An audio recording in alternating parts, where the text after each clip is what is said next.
सहज के मार्ग नया युग आने वाला है। हुआ है नव प्रभात अंधेरा जाने वाला है। हुआ है नव प्रभात अंधेरा जाने वाला है। चलो सहज के मार्ग नया युग आने वाला है। चलो सहज के मार्ग नया युग आने वाला है। चलो सहज के मार्ग नया युग आने वाला है। चलो सहज के मार्ग नया युग आने वाला है।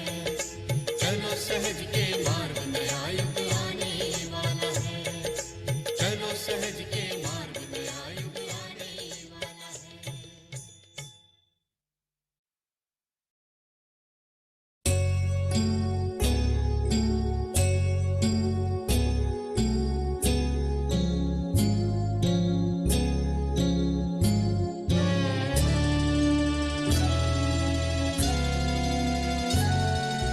मन माझे गरमले आता आई तुझ्या चरणाशी। मन माझे गरमले आता आई तुझ्या चरणाशी। घेते मन गदावई आता तुझ्या दर्शनाशी। माझी आई माझी पूर्ण शंका न मे जाति भेदः। पिता नैव मे नैव माता न जन्मः। न बन्धो न मित्रं गुरुनैव शिष्यः। चिदानन्दरूपः शिवोऽहं शिवोऽहं। चिदानन्दरूपः शिवोऽहं शिवोऽहं। शिवोऽहं शिवोऽहम्।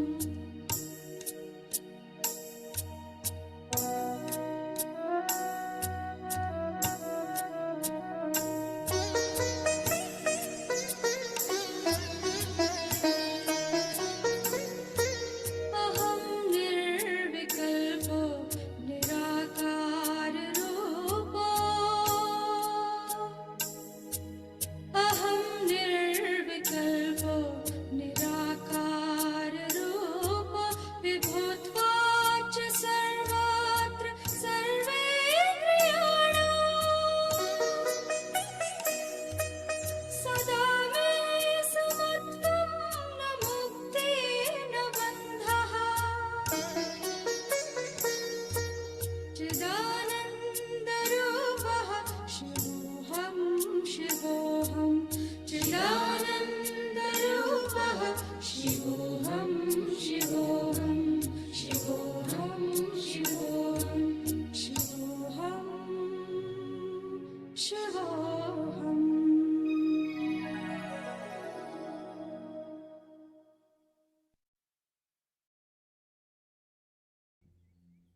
जय श्री माता जी। हम सब श्री माँ की प्रतिमा की ओर देखेंगे और नमस्कार करेंगे। अपने दोनों हाथ गोद में हम माँ की बिंदी की ओर देखेंगे और प्रार्थना करेंगे। परम पूज्य श्री माता जी, आप ही साक्षात श्री आदिशक्ति हो। आपकी परम कृपा में आपके निर्मल चरणों पे ध्यान करने की अनुमति हम सबको प्रदान कीजिए। अब हम धीरे से आंखें बंद करेंगे और अपना राइट हैंड जमीन पर रखेंगे, सीधा तौर पर रखेंगे। अपना पूरा अटेंशन हम अपने लेफ्ट हैंड के सेंटर से धीरे धीरे सहस्त्रार और सहस्त्रार से धीरे धीरे राइट हैंड द्वारा पृथ्वी तत्व में समर्पित करेंगे। यह क्रिया हमें आराम से 7 बार करनी है।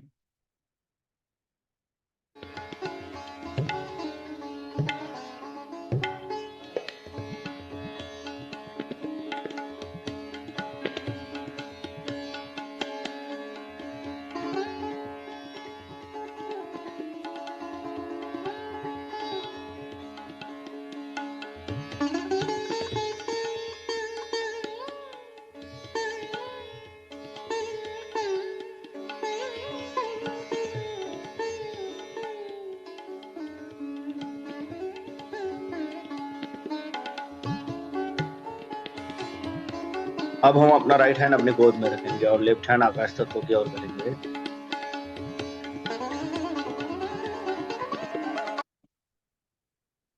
अपना पूरा अटेंशन हम अपने राइट हैंड के सेंटर से सहस्त्रार द्वारा लेफ्ट हैंड की ओर 7 बार लेके जाएंगे।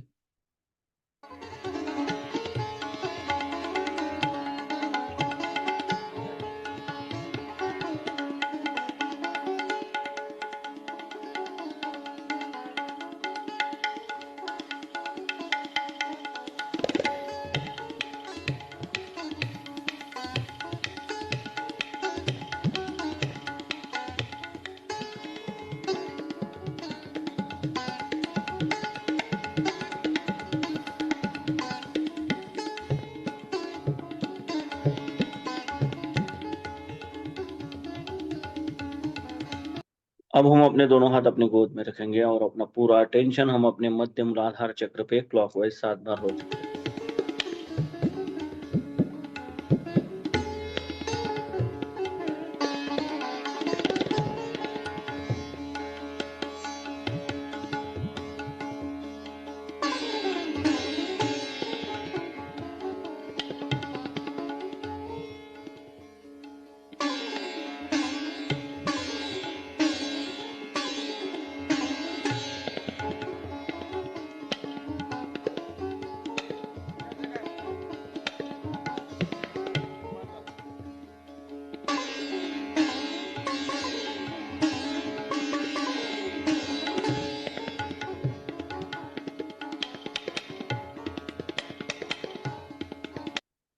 परम पूज्य श्री माता जी, आप ही साक्षात श्री निर्मल गणेश हो। आपकी परम कृपा में कृपया हमारे अंदर श्री गणेश तत्व प्रस्थापित कीजिए और हमें श्री गणेश जी के जैसा अबोधित एवं पवित्र बनाइए, जागृत बनाइए। अब हम अपना राइट हैंड अपने स्टमक पे रखेंगे, लेफ्ट साइड पे बिलो द एब्डोमेन।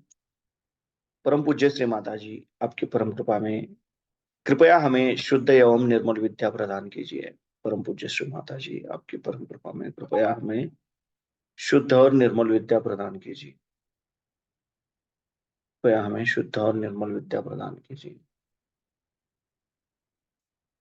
अब हम अपना राइट हैंड अपने हृदय पे रखेंगे, लेफ्ट साइड पे।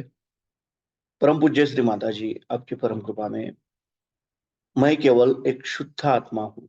मैं मन नहीं, बुद्धि नहीं, शरीर नहीं, अहंकार नहीं। मैं केवल एक शुद्ध आत्मा हूँ। मैं केवल एक शुद्ध आत्मा हूँ। कृपया आप हमारे हृदय में विराजमान हो जाइए। अब हम अपना राइट पाम अपने लेफ्ट विशुद्धि चक्र पर रखेंगे, जहाँ पे साक्षात श्री विष्णु माया जी का स्थान है। परम पूज्य श्री माता जी, आपकी परम कृपा में मैं निर्दोष हूँ। मैं निर्दोष हूँ। मैं निर्दोष हूँ। अब हम अपना राइट पाम अपने आज्ञा चक्र पर रखेंगे, जहाँ पे हम बिंदी लगाते हैं। यहाँ पे हमें 3 बार क्षम कहना है। क्षम शाम शाम। परम पूज्य श्री माता जी, आपकी परम कृपा में हमने सबको क्षमा कर दिया है। हमारे मन में किसी के भी प्रति द्वेष भावना नहीं है। हमने खुद को भी क्षमा कर दिया है और सबको क्षमा कर दिया है। अब हम अपना राइट पाम अपने सहस्त्रार पे रखेंगे और धीरे धीरे क्लॉकवाइज 7 बार रोटेंगे।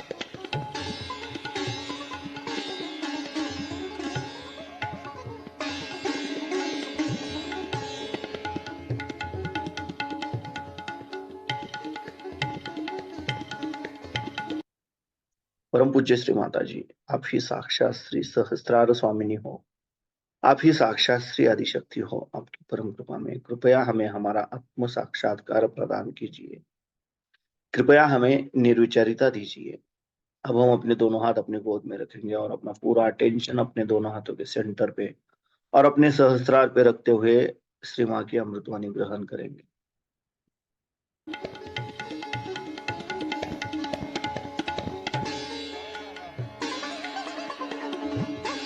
यहाँ पर हम लोग शिव जी की पूजा करने के लिए एकत्रित हुए हैं और ये पूजा एक बहुत विशेष पूजा है, क्योंकि मानव का अंतिम लक्ष्य यही है कि वो शिव तत्व को प्राप्त करे। शिव तत्व बुद्धि से परे, उसको बुद्धि से नहीं जाना जा सकता।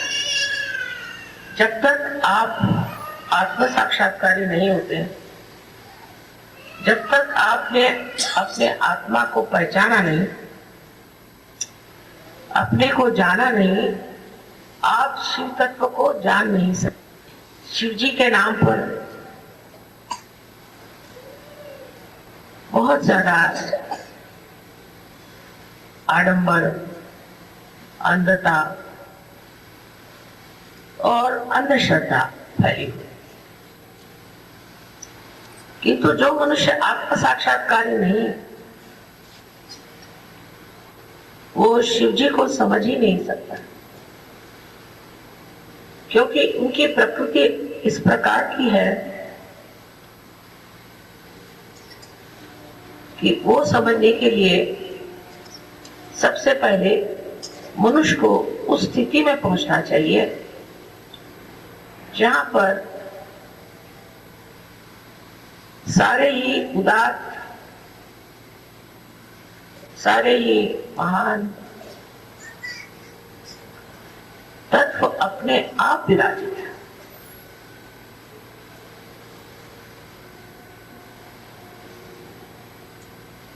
उनके लिए कहा जाता है कि वो भोले शंकर।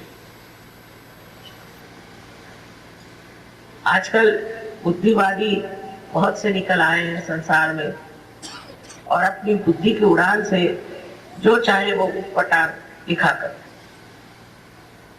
और फिर कहते कि ये शिव जी तो भोले हैं।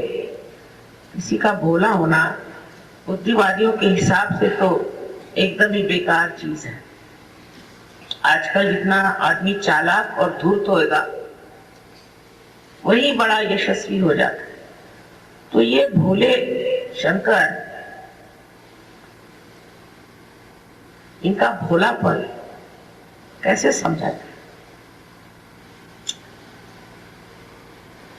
आजकल के संसार में तो लोग सोचते हैं जो आदमी भोला होता है वो बिल्कुल नगण्य, बिल्कुल बेवकूफ। लेकिन शिव जी का भोलापन ऐसा है कि जहां वो सब कुछ है।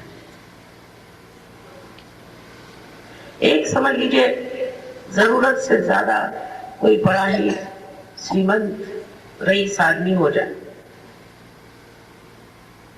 और उसको विरक्ति आ जाए और उसका लोग धन उठा के ले जाए, तो लोग कहेंगे अजीब भोला आदमी है, इसके लोग धन चुरा रहे और इस पर कोई असर ही नहीं।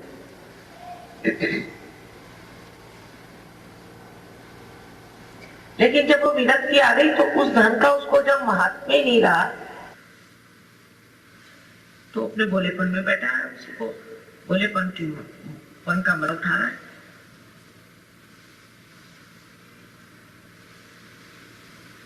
जब सब चीजें अपने आप हो ही रही है, सब जब कार्यान्वित ही है,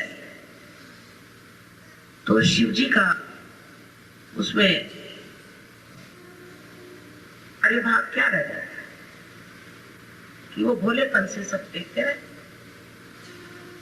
कि वो साक्षी सुख होकर के शक्ति का कार्य देखते रहे। शक्ति ने सारी सृष्टि रचाई और शक्ति ने ही सारे देव देवताएं बनाए और उनके सारे कार्य बना दिए, उनकी नियुक्ति हो गई। और अब शिव जी को क्या काम है? शिव जी को बस देखना मान है और उनके देखने में ही सब कुछ आए। उनके भोलापन का जो असर है वो ये है कि जिस पे उनकी दृष्टि पड़ जाए वही तर्क है, जिसके तरफ उनका चित्त चला जाए नहीं तर्क है। कुछ उनको करने की जरूरत ही नहीं है, उनके लिए सब खेल, जैसे बच्चों के लिए खेल होता है, सिर्फ परमात्मा के लिए भी ये सारा एक खेल है। वो देख रहे हैं उस भोलेपन में एक चीज और निहित है। जो भोला आदमी होता है, सत्यवादी होता है, अच्छाई से रहता है, वो जब देखता है कि कोई बहुत ही दुष्ट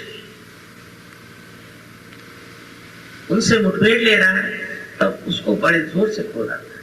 भोले आदमी का क्रोध बहुत जबरदस्त होता है। चालाक आदमी होगा तो वो क्रोध को इधर उधर घुमा देगा, उसको कुछ ऐसा बना देगा कि उसकी प्रखर जो कुछ किरणें हैं वो शांत हो जाए। लेकिन भोला आदमी जो होता है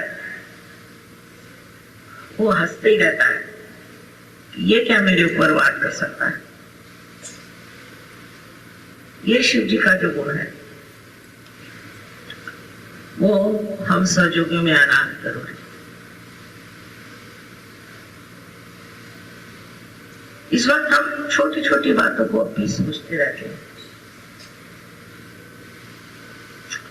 17 मरतबा सोचेंगे इसके लिए क्या करना चाहिए, कहाँ के लिए क्या करना चाहिए, इसकी योजना कैसे करनी चाहिए, प्लान कैसे बनाने चाहिए, दुनिया भर की।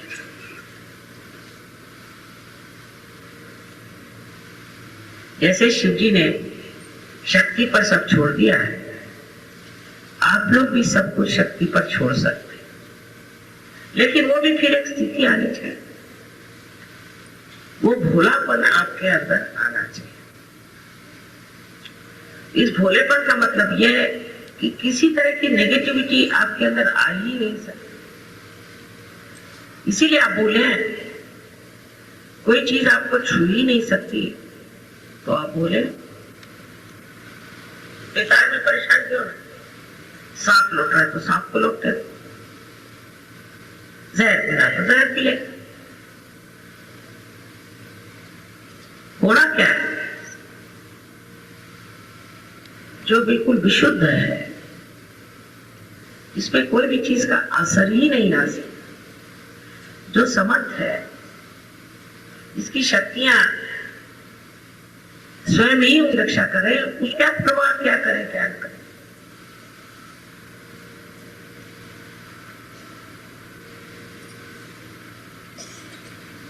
ये शक्ति हमारे अंदर शिव तत्व से आती है, किंतु शिव तत्व को प्राप्त करने के लिए पहले आत्म साक्षात्कार होना चाहिए।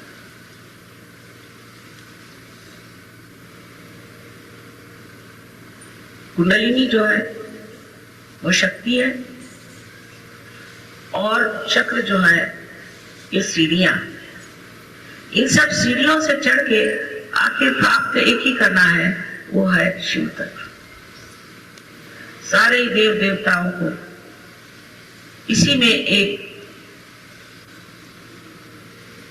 संलग्नता है, इसी में एक विचार है कि आप सबको शिव तत्व पे पहुंचा दें। ये उनका कार्य है और वो उस कार्य में पूरी तरह से लगे हुए। वो ये नहीं पूछते इसमें हमारा क्या होगा, हमारी स्थिति क्या, हमारी पोजीशन क्या, हम कहाँ बैठे हैं। मनुष्य के जैसे नहीं सोचते,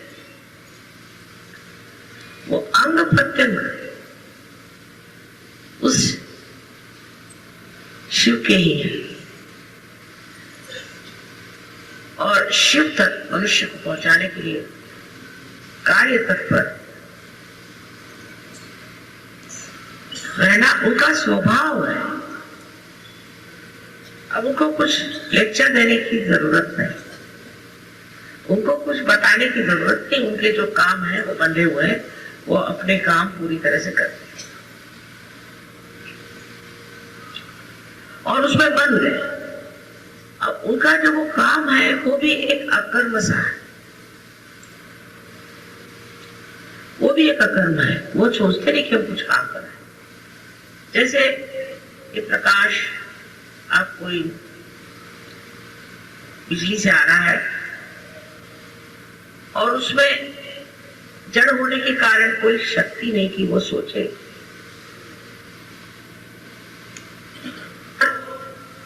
क्योंकि ये सब देवता लोग ये विचारिता में बैठे हुए हैं, ये भी कुछ सोचते नहीं और जानते भी नहीं कि उनमें क्या शक्ति है। जैसे कि खाने की चीनी है, शुगर है, साकर, वो सब मिठास देती, और वो नहीं जानती कि उसके अंदर मिठास है। इसी प्रकार सहयोगी जब कार्यरत होते हैं तो वो ये नहीं जानते कि हमारे अंदर ये शक्ति है इसलिए हम कार्यरत हैं, बस हमारे कार्य।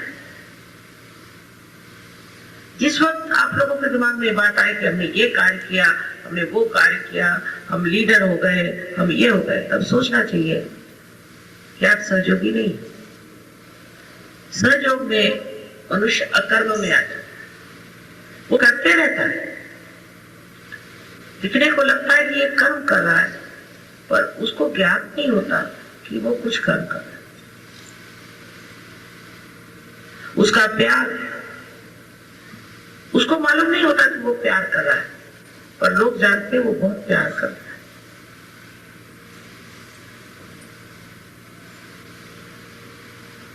इस प्रकार हमें समझ लेना चाहिए कि आत्म साक्षात्कार क्या है। एक है आप स्वयं जो है सो, और आप अपने को शीशे में देख रहे हैं, वो आपका प्रतिबिंब है। आप है और आप शीशे में देख रहे हैं, वो एक प्रतिबिंब है। और उस प्रतिबिंब को देखने की जो क्रिया है, देखना मात्र जो है, ये तीसरी चीज है। इस पर आप तीन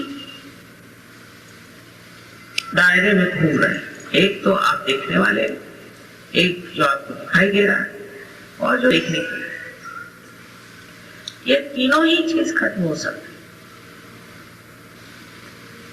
कैसे? इधर आप ही शीशा बने, आप ही अपना आईना बन गए।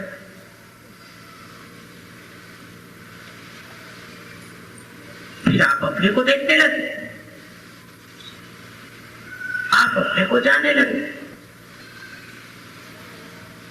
यही तुकाराम ने कहा कि जब आपने अपने को जान लिया, फिर और जानने की जरूरत क्या है।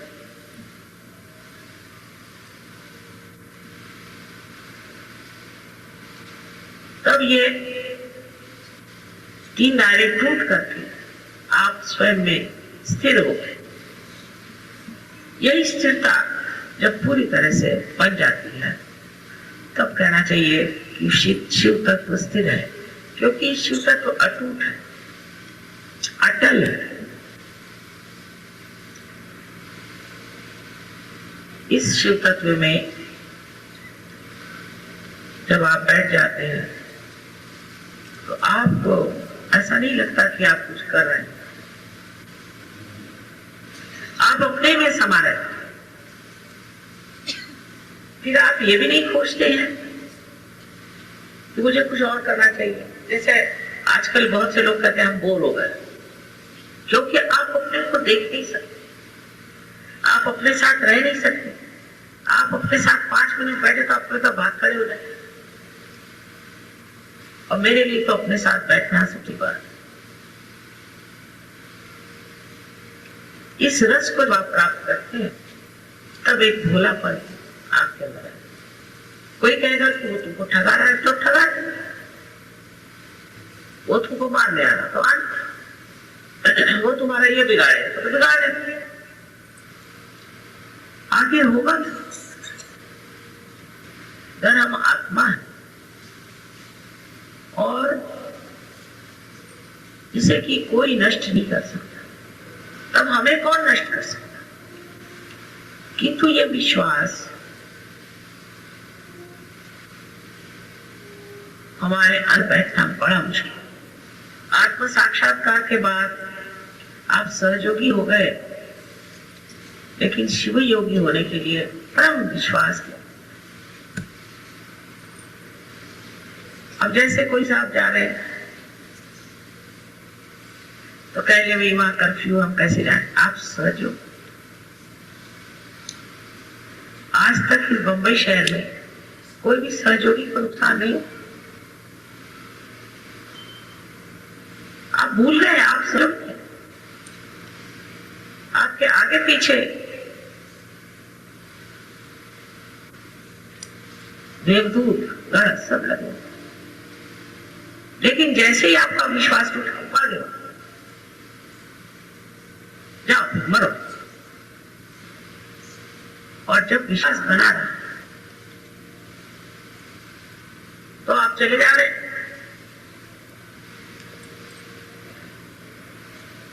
किसी को आप दिखाई भी नहीं देंगे,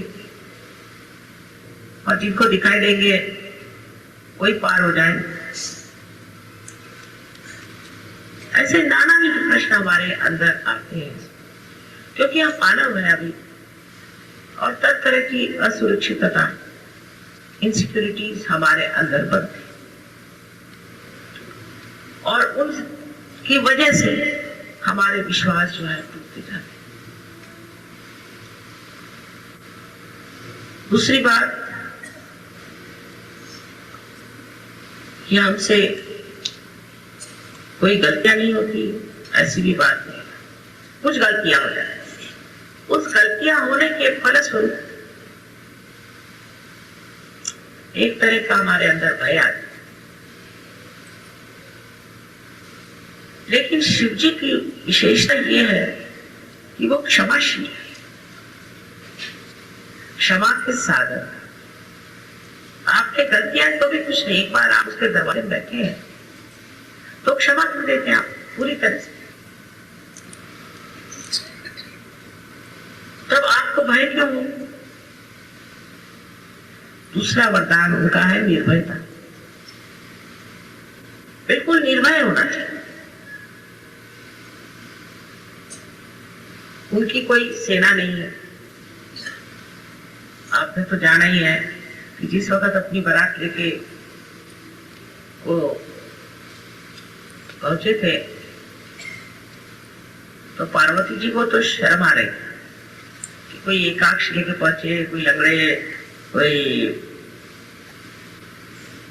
पागल दिखने वाले हिप्पी जैसे लोग कुछ होगा साथ में, अजीब सजीब लोगों को लेकर पहुंचे बारात।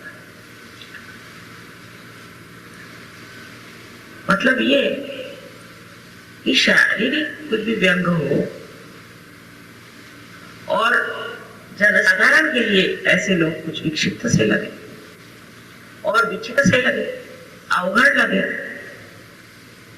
लेकिन उनके अंदर शब्द। इसीलिए शिव के लिए कोई भी प्रार्थना की जरूरत नहीं। उनके मंदिरों में कुछ सोने चांदी के चढ़ावे की जरूरत नहीं, मुक्त बैठे। किसी भी चीज में ऐसी शक्ति नहीं कि उनकी शोभा बढ़ा,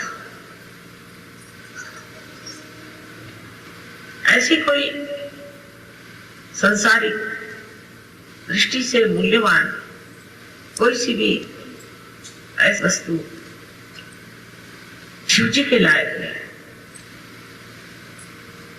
इस तत्व को हमारे अंदर आना बहुत जरूरी है। आज समाज में, संसार में अगर देखें तो पैसे का मूल्य जरूरत से ज्यादा है। हर आदमी पैसे का ही मूल्य देखता है। किस चीज में पैसा मिलेगा, क्या करने से पैसा मिलेगा।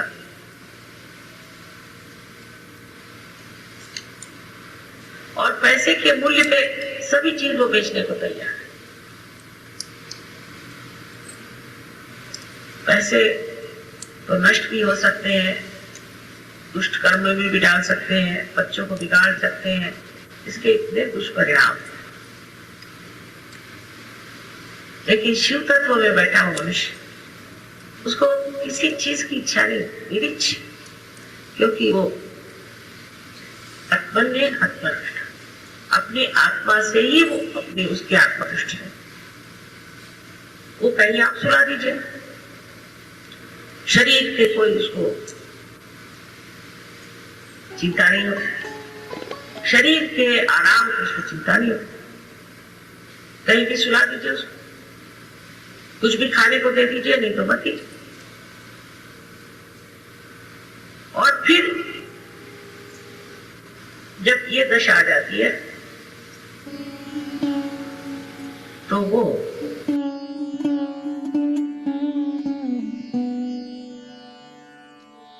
हम धीरे से आंखें खोलेंगे, सीमा की प्रतिमा की ओर देखेंगे और नमस्कार करेंगे और कुंडलिनी चढ़ा के बंधन लेंगे।